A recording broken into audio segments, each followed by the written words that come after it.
Aku menoleh, dan ternyata ada sesosok perempuan dengan rambutnya yang acak-acakan sedang berdiri di luar jendela kamarku. Mirna, Mirna.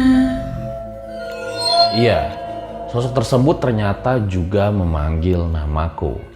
Lalu ia menghilang dengan cara menembus langit-langit kamar.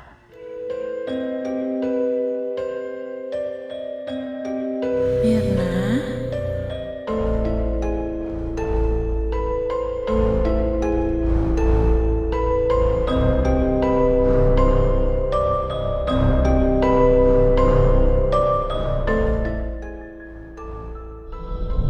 Kembali lagi bersama gua Fajar Aditya. Kali ini di Om Mamat Season 2.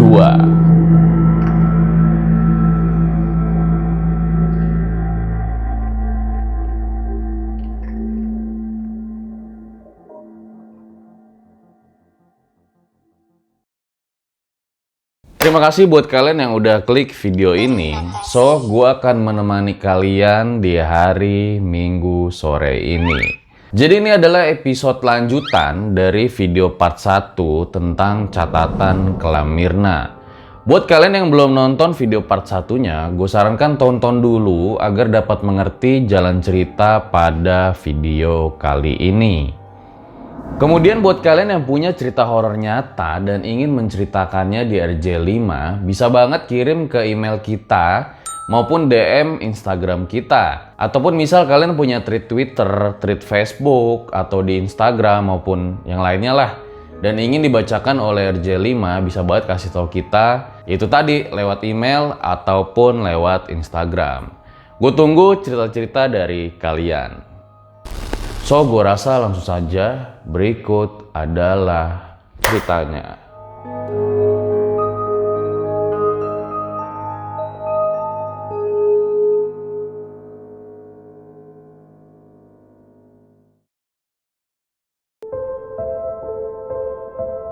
Lu jadi anak berguna dikit.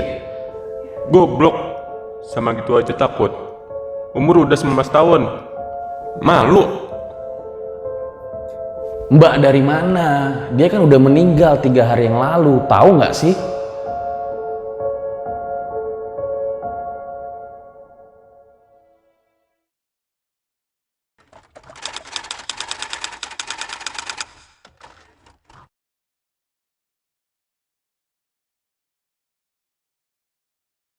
Aku masih tidak percaya dengan apa yang dikatakan oleh ibu. Bagaimana mungkin Mbak Yayu sudah meninggal? Lantas, siapa yang bersamaku dari kemarin-kemarin?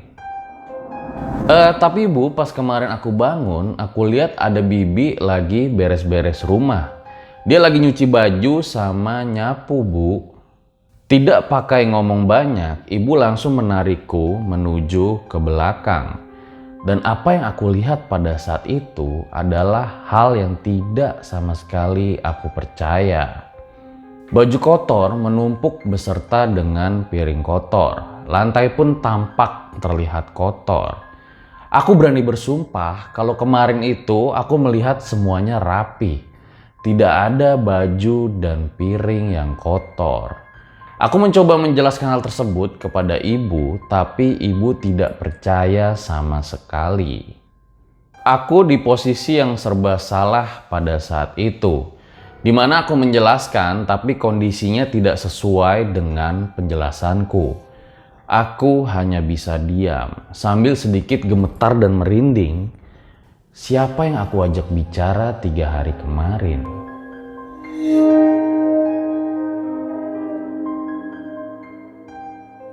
Berguna dikit makanya jadi anak. Dan cuma makan tidur aja. Itu adalah ucapan ayah yang tiba-tiba saja lewat ingin ke depan rumah. Aku salah apa? Mengapa kalian sejahat ini? Pada saat itu, aku tidak bisa menahan air mata. Ia menetes begitu saja.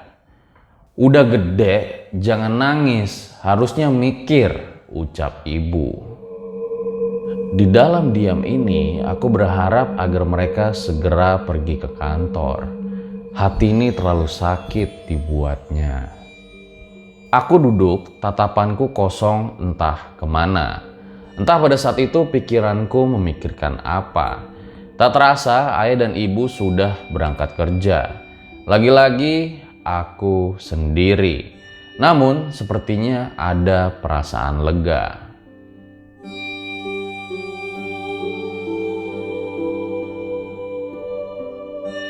Hatiku sudah tercampur aduk.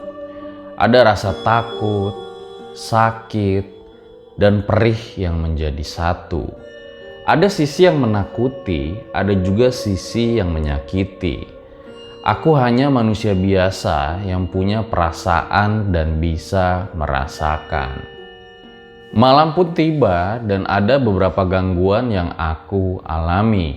Namun pada saat itu aku merasa kosong sehingga aku tidak peduli dengan kejadian-kejadian aneh itu. Hingga akhirnya aku pun tertidur di malam itu.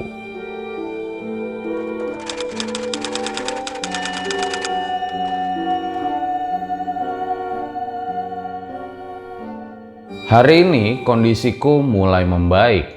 Butuh 5 hari untuk stabil dari kejadian waktu itu. Dan selama 5 hari ini pun aku mengunci diriku di dalam kamar. Aku hanya keluar ketika ayah dan ibu sudah berangkat pergi ke kantor. Bagaikan pisau bermata dua ketika aku sudah mulai membaik. Jadi aku mengalami gangguan-gangguan seperti kemarin lagi. Namun di satu sisi aku tidak ingin drop seperti kemarin. Semuanya jadi serba salah. Hari ini ibu pergi bersama adiknya keluar kota dan ayah pulang kerja selalu malam hari, itu pun langsung masuk ke kamarnya. Otomatis jadi aku selalu sendiri. Jam menunjukkan pukul 11 malam dan aku pun melanjutkan untuk membaca novel.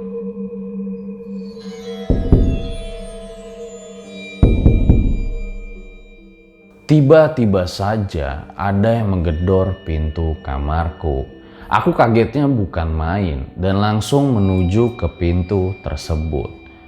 Dan ketika aku membuka pintunya, ternyata tidak ada siapapun di sana. Langsung aku tutup dan aku sudahi membaca untuk segera tidur.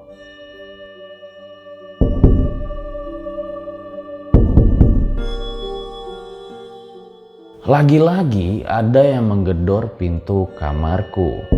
Kututup telinga dan berselimut, tapi suara gedoran tersebut masih terdengar hingga membuatku kesal.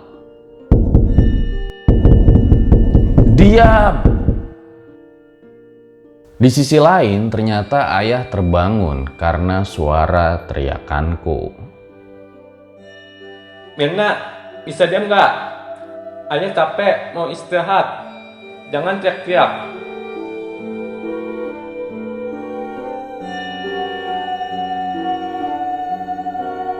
Aku mau kasih tahu apa yang aku alami kepada ayah, tapi aku takut ayah malah semakin marah kepadaku.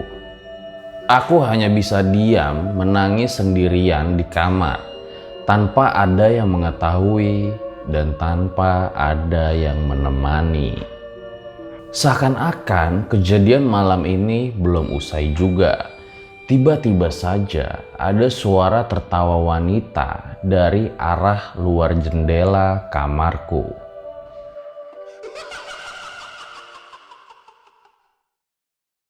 Aku menoleh. Dan ternyata ada sesosok perempuan dengan rambutnya yang acak-acakan, sedang berdiri di luar jendela kamarku. Aku langsung membalikkan badan, entah apa yang aku rasakan pada saat itu. Aku sudah tidak tahu harus bagaimana lagi, sampai aku menangis pun tidak bersuara. Tuhan, tolong aku. Mirna, Mirna. Suara tertawa itu masih terdengar.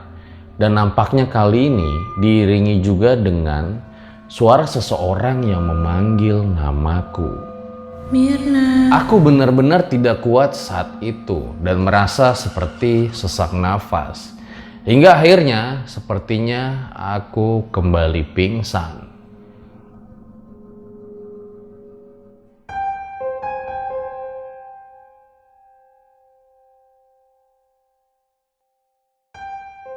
Esoknya aku terbangun dan badanku rasanya sakit-sakit semua.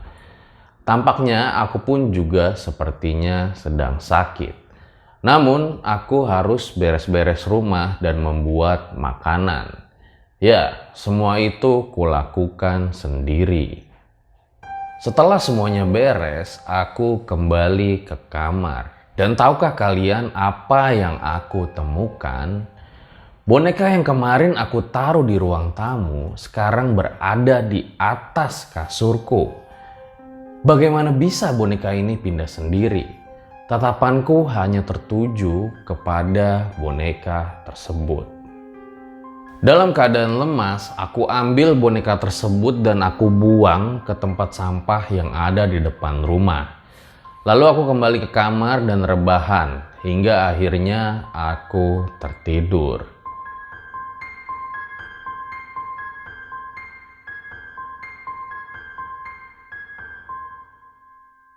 Tidak lama kemudian aku terbangun karena mendengar ada suara yang memanggil-manggil namaku. Namun ketika aku lihat tidak ada siapa-siapa di kamar. Aku tidak mempedulikannya hingga akhirnya aku tidur kembali.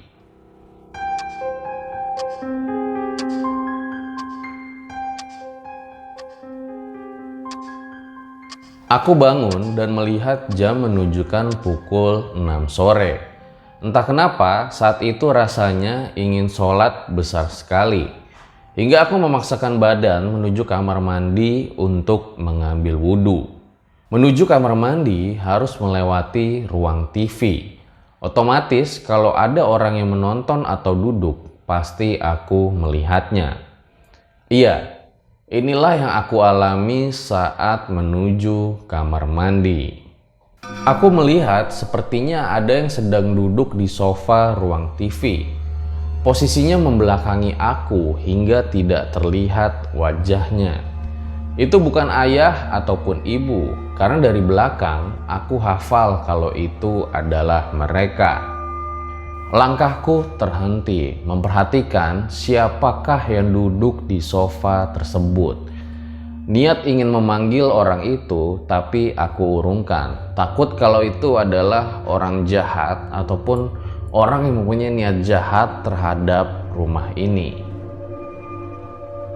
Hingga akhirnya aku urungkan niatku ke kamar mandi. Perlahan, aku membalikan diriku agar sosok tersebut tidak sadar dengan kehadiranku. Akan tetapi, secara tiba-tiba, ia malah menoleh ke arahku. Tatapanku langsung tertuju ke wajahnya dan apa yang aku lihat sangatlah menyeramkan. Sebuah sosok tengkorak tanpa bola mata. Aku terkunci seketika. Tatapanku seperti tidak bisa lepas dari sosok tersebut dan aku gemetar dengan kencang. Perlahan badanku jatuh ke bawah dan tatapanku masih ke sosok tersebut dengan menangis. Aku pun hanya bisa menyindirkan badanku ke tembok. Perlahan sosok tersebut samar-samar menghilang. Aku masih terdiam duduk di tempat ini. Rasanya tidak ada energi untuk bisa bangkit kembali. Pada kali ini tubuhku benar-benar terasa sangat drop. Dengan memaksakan diri, akhirnya aku kembali ke kasur, berusaha untuk tidur. Padahal perut terasa sangat lapar pada saat itu. Namun apa daya, aku tidak bisa berbuat apa-apa.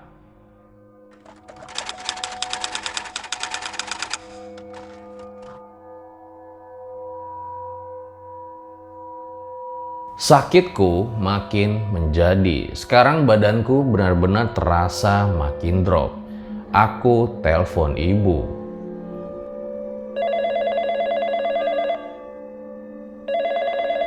Halo Bu, aku sakit. Kamu udah gede aja masih manja. Minum obat, ambil sendiri sana di kamar ibu. Niat hati beritahu ibu agar ia khawatir dan cepat pulang. Tapi apa daya, ternyata berbeda dengan harapanku. Bukannya aku tidak mau mengambil obat sendiri, namun badan ini benar-benar tidak kuat rasanya untuk bangun mengambil obat tersebut. Pasrah, aku hanya bisa merebahkan badan di kasur hari ini. Hingga rasanya lapar ini sudah tidak tertahankan lagi, makanya aku mencoba untuk menelpon Ismi.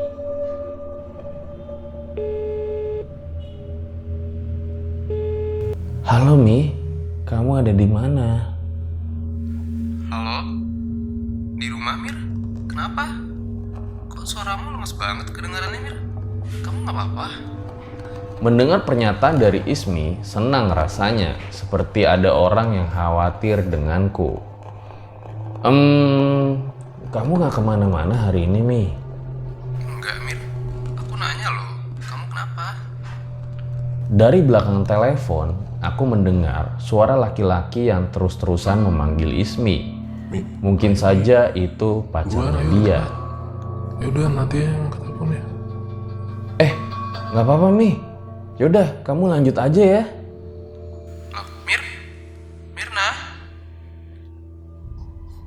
Langsung kuputus panggilannya karena tiba-tiba aja aku merasa tidak enak dengan Ismi kalau sampai ngerepotin dia. Biarlah aku yang merasakan ini semua. Aku mendengar ada suara pintu terbuka, mungkin saja itu ayahku dan langsung masuk ke kamarnya. Oh ya, di kamarku ini terdapat sebuah meja dan tempat duduk rias. Mungkin para cewek juga pasti tahu. Aku lihat ternyata sekarang sudah jam 8 malam. Perutku sakit menahan rasa lapar. Aku terus memegang perutku dan tanpa sadar ternyata ada sosok yang duduk manis di meja hiasku. Karena gelap, aku tidak tahu bentuknya seperti apa. Yang jelas, itu merupakan bayangan hitam pekat membentuk manusia yang sedang memperhatikan aku. Dengan mata yang sedikit menyipit, aku terus memperhatikan sosok itu. Dan tiba-tiba saja, dia berdiri. Aku melihat dia seperti mengenakan sebuah jubah. Tapi anehnya, sosok itu semakin lama semakin membesar. Lebih tepatnya meninggi, sampai menembus langit-langit kamarku. Ya Tuhan, apalagi ini? Takut sudah pasti. Tapi apa yang bisa aku lakukan sekarang? Mirna. Mirna. Iya. Sosok tersebut ternyata juga memanggil namaku. Lalu ia menghilang dengan cara menembus langit-langit kamar. Aku hanya bisa menangis saja, kesal, tidak bisa berbuat apa-apa. Aku mencoba memejamkan mata untuk segera tidur agar tidak bertemu dengan hal-hal menyeramkan lainnya.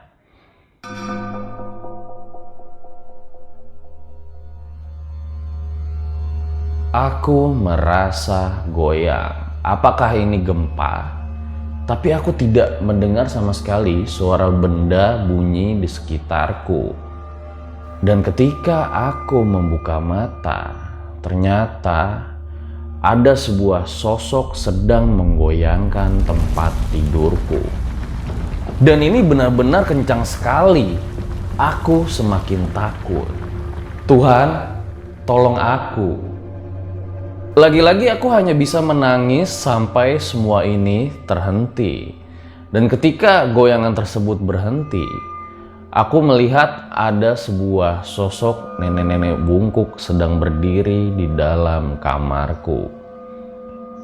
Aku menatap matanya, terlihat putih. Aku hanya lagi-lagi cuma bisa diam. Hingga akhirnya semua terasa gelap.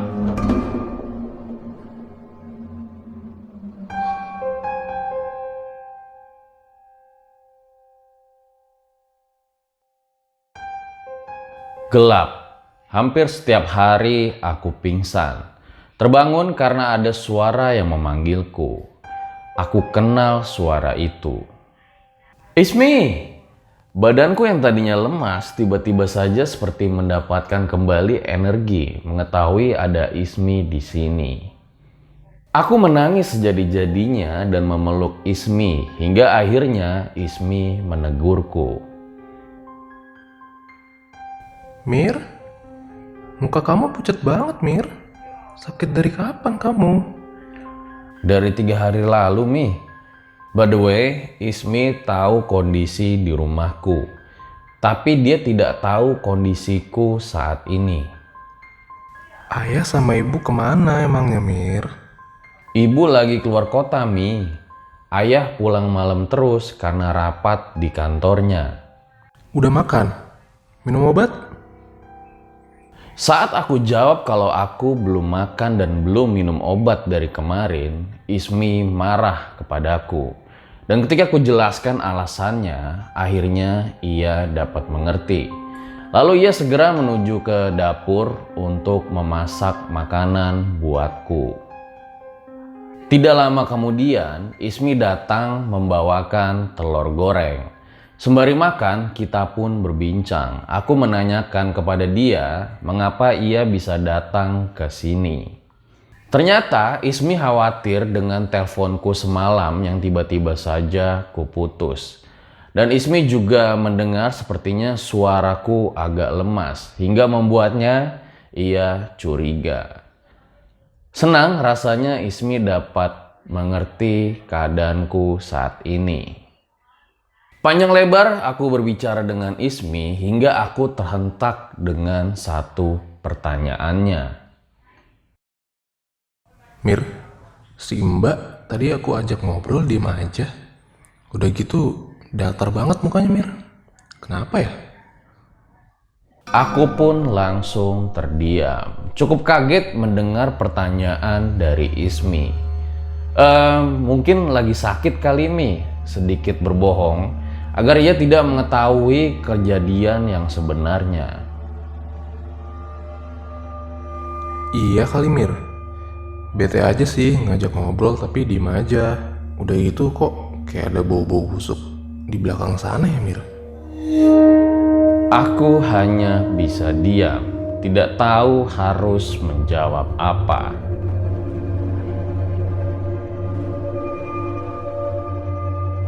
Tak terasa hari semakin sore, Ismi pun pamit untuk kembali ke rumahnya. Berat rasanya ditinggal dia, aku masih butuh teman di sini. Tapi aku juga tidak bisa memaksa dia untuk tidak pulang. Kalau ada apa-apa, telepon aku ya. Awas lo kalau enggak. Lagi-lagi aku sendiri di rumah ini. Dan lagi-lagi juga aku harus mengalami keanehan-keanehan yang ada di rumah ini. Sekarang badanku sudah cukup bertenaga, lalu aku beranjak ke dapur melihat apakah ada sesuatu yang bisa aku jadikan cemilan sembari membaca novel. Aku membuka kulkas dan saat aku lihat ternyata masih ada biskuit sisa ibu di sana. Syukurlah, pikirku. Lalu aku membalikkan badan dan tiba-tiba saja Mirna, lagi-lagi aku melihat sosok tersebut. Gelap dan aku kembali pingsan.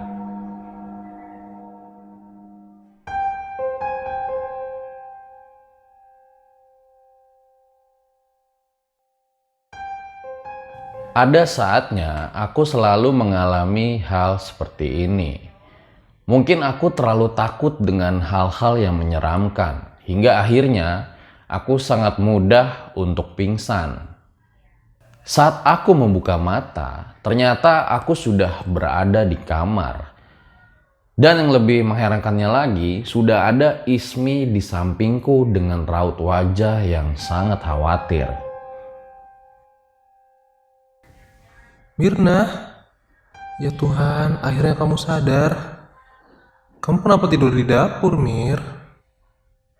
Hah? Dapur? Oh ya, aku baru ingat.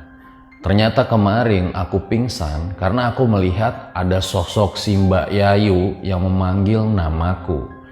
Aku bukan pingsan karena panggilannya, tapi karena melihat wajahnya dan badannya yang penuh dengan darah. Tapi lagi-lagi aku harus berbohong kepada Ismi agar ia tidak menjadi takut. Oh, nggak apa-apa Mi, kemarin aku cuma lemes doang. Raut wajah Ismi seakan-akan tidak percaya dengan jawabanku. Ismi pun langsung membuatkanku makanan dan sekarang kondisiku sangat drop. Ketika aku lihat di jam dinding, ternyata sudah menunjukkan sekitar pukul 2 siang, yang artinya aku pingsan hampir seharian. Aku pun sempat penasaran mengapa Ismi kembali datang ke rumahku dan bagaimana bisa ia membawaku dari dapur ke kamarku. Ismi pun datang lagi dan kini ia kembali memasak sebuah telur. Tapi tidak apa-apa, yang penting aku bisa makan. Ismi pun menjelaskan mengapa ia bisa hadir di rumahku. Dikarenakan tadi pagi ia menelpon handphoneku dan tidak diangkat-angkat. Entah kenapa perasaannya sangat tidak enak kepadaku. Hingga akhirnya ia bersama pacarnya kembali hadir di rumahku. Dan setelah ia mencari-cari, ternyata ia menemukanku dalam kondisi seperti pingsan di dapur. Dan pacarnya pun mengangkat aku ke kamar. Tapi kamu datang ke sini jam berapa, Demi? Pagi, jam 8-an kok. Aku datang pun gak ada ya kamu, Mir. Aku langsung masuk ke kamar dan kamu juga gak ada. Tadi HP kamu ada di kasur. Aku ke dapur, ternyata kamu ada di lantai, Mir. Oh gitu. Kok tumben ya ayah gak ada? Udah berangkat kerja kali, Mir. Enggak Mi, ayah itu kalau berangkat kerja biasanya sekitar jam setengah 10-an. Kalau kamu datang pasti dia ada. Masa sih? Tapi ya juga sih. Gak mungkin juga kan ayah kamu gak lihat kamu di lantai dapur gitu. Aku pun dan Ismi saling bertatapan. Kemana perginya ayah? Oh, mungkin nginep di kantor kali Mi. Karena memang pernah beberapa kali ia sempat lembur sampai sangat malam. Tiba-tiba saja pacar Ismi mengetuk pintu kamarku. Itu siapa sih? Cewek yang di rumah lu, Mir? Hah? Cewek? Aku pun kebingungan dengan maksud dari pacarnya Ismi. Cewek, kayak mbak-mbak gitulah pokoknya. Kenapa emangnya sih? Aku jadi sedikit penasaran. Nonton TV, tapi si mbak itu bolak-balik terus. Kayak ngalangin gue gitu nonton TV. Aneh banget gak sih? Mampuslah aku. Itu Simba sekarang kenapa jadi semakin mengganggu ya? Terus kemana dia sekarang?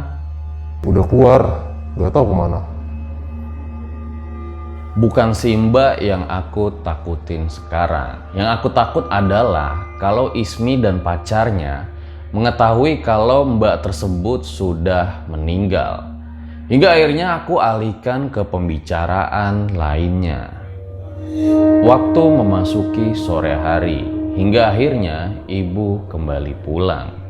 Masih sakit? Masih Bu, jawabku sedikit lemas.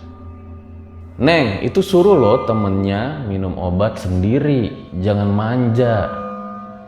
Aku lihat Ismi hanya tertawa kecil mendengar ucapan ibu.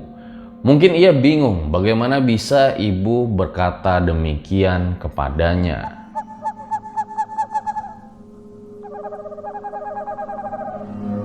Menjelang malam, Ismi pamit pulang. Sedih karena masih ingin berbincang rasanya.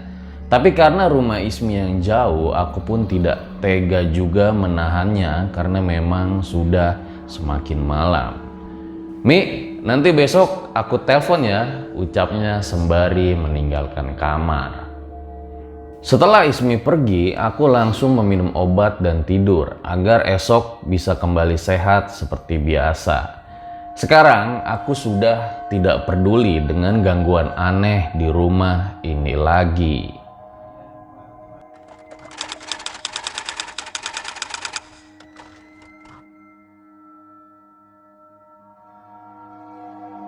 Ismi tahu dengan apa yang aku alami selama ini. Bagaimana bisa? Ternyata kejadian pacarnya Ismi dengan Mbak Yayu membuat dia curiga kalau ada sesuatu yang aneh dengan Mbak Yayu. Oh iya, kondisiku makin lama semakin drop. Aku sekarang sudah tidak bisa bangkit dari kasur.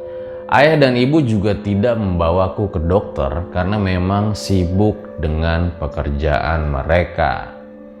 Tidak apa-apa, asal mereka senang.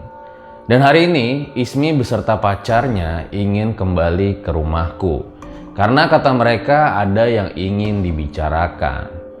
Aku pasti tahu sepertinya mereka akan menyinggung soal Mbak Yayu. Pasti. Jam 1 siang Ismi datang, ia pun langsung ke kamarku. Akan tetapi tidak diduga-duga, pacar Ismi mengatakan,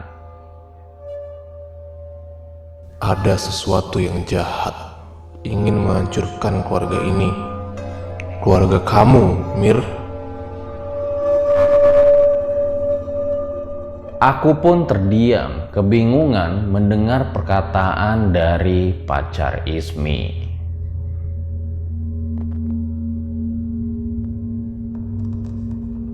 Di part terakhir,